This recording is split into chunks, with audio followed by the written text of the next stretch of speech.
class of 1994 is headed towards a changing future filled with mystery and responsibility. But as one of my peers once proclaimed to the onlooking adults, you ain't seen nothing yet, folks. To share with us what we have in store for the future, I proudly call upon magna cum laude graduate Miss Teresita Hinojosa to present the commencement address.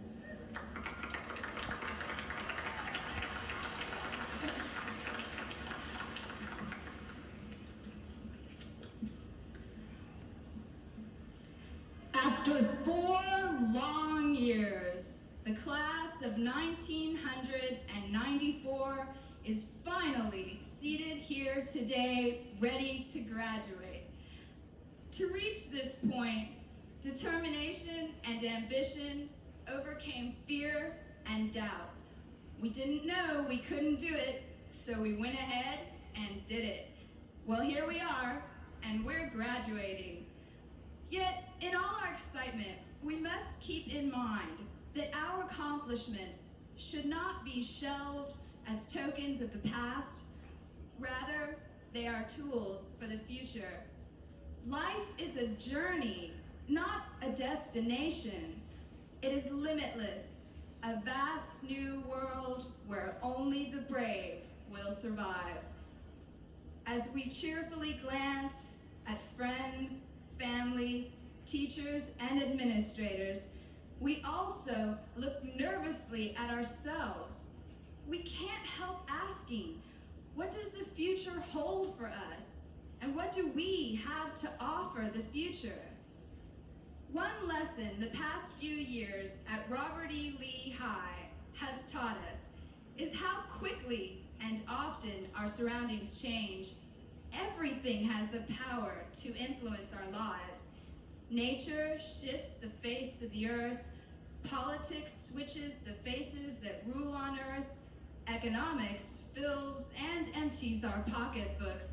And society moves with the tides and the times. We are only 6 years away from the end of this century, the infamous year 2000. The world may not offer security or stability, but perhaps we are more lucky that the world offers adventure. Beatles genius John Lennon once warned that at times, life is what happens to you when you're busy making other plans. But we cannot let that occur. We as individuals and as a class will chase after life and learn from our experiences. We will throw ourselves out into the convulsions of the world, wrap ourselves in the newness of it. The time has come to leave the shelter of free public education and the innocence of childhood, to encounter a world where we as adults are in control of our fate. The world stretches out before us like Homer's wine-dark sea.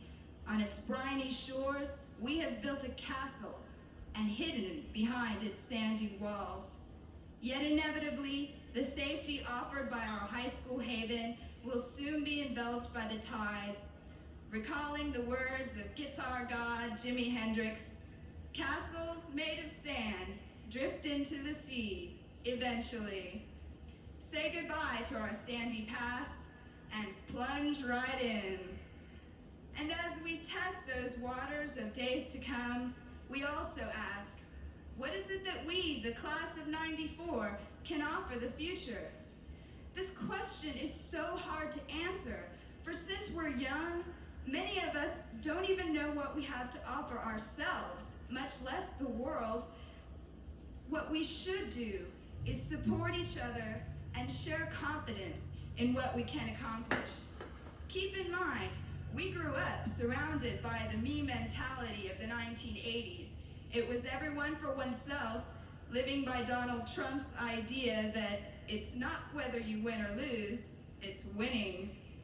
Today, this generation has the responsibility of solving problems no other generation even faced. These dilemmas, from the rising AIDS crisis to the pursuit of nuclear power by violent third world nations, can only be dealt with by a generation of people willing to work with one another, not against each other. We are that class. We just need to use what we have learned. Commitment, dedication, loyalty, self-esteem, perseverance, patience, and above all, the realization that education is a never-ending process. Our growth through experience won't be hung on a wall with our high school diploma.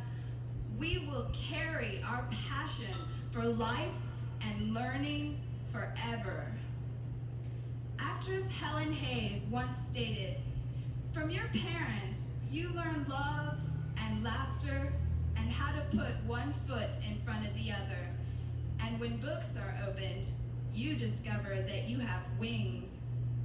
We were all small children once, open to influence and education. Now, after 4 long years, the class of 1994 is finally seated here today, ready to graduate, ready to embark on a brave new flight in a bright new world. We will never again exist at this point in time where all roads are open to us. And while we relish this moment, we should also remember the words of Georgie Ann Geyer, the first female foreign correspondent and syndicated columnist of our time. "Follow not your interests, for they will change. Follow instead what you are and what you love. And always remember, these are our golden days."